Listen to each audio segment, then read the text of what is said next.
देश का जो एनुअल बजट आया था 2021-22 का, वो था 34.8 लाख करोड़ का। अर्थात जो एनुअल बजट था देश का, उसकी लगभग 86%, 86% ऑफ एनुअल बजट साइज में एक साल में खरबपतियों की वेल्थ में वृद्धि हो जाती।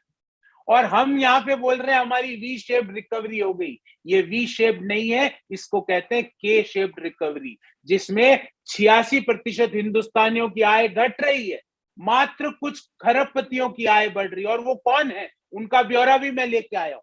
और ये ऑक्सफैम रिपोर्ट आगे कहती है कि ऐसा क्यों हुआ। ऐसा क्या हुआ कि देश में 84% लोगों की आय तो घटी और मात्र कुछ खरबपतियों की आय बढ़ी। ऐसा क्यों हुआ? इसका कारण वो देते हैं सबसे पहले कि मोदी सरकार ने लगातार आवश्यक वस्तुओं पे जीएसटी की दरें बढ़ाई है।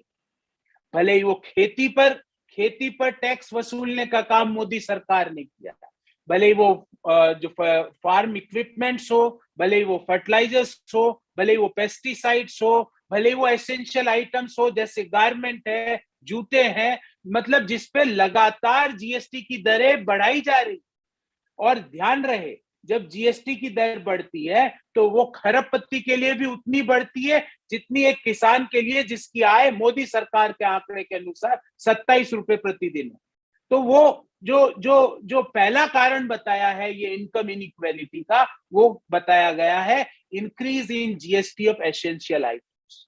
दूसरा कारण जो बताया, और ये मैं नहीं कह रहा, ये कांग्रेस पार्टी नहीं कह रही, ये ऑक्सफैम की रिपोर्ट कह रही है। दूसरा कारण बताया गया है कि फ्यूल पर जिस तरह से टैक्स की दर लगातार बढ़ाई गई, और उसमें ऑक्सफैम की रिपोर्ट में लिखा गया है कि 2020-21 के पहले 6 महीनों में जो पेट्रोल और डीजल पर एक्साइज ड्यूटी 33% से बढ़ाई गई। ये हम नहीं कह रहे, हम तो कहते ही थे, आज ऑक्सफैम की रिपोर्ट भी कह रही है। और जब पेट्रोल भराने जाते हैं तो वो अडानी जी के लिए भी पेट्रोल का उतना ही भाव है, डीजल का उतना ही भाव है जितना हिंदुस्तान के मेहनतकश अन्नदाता के।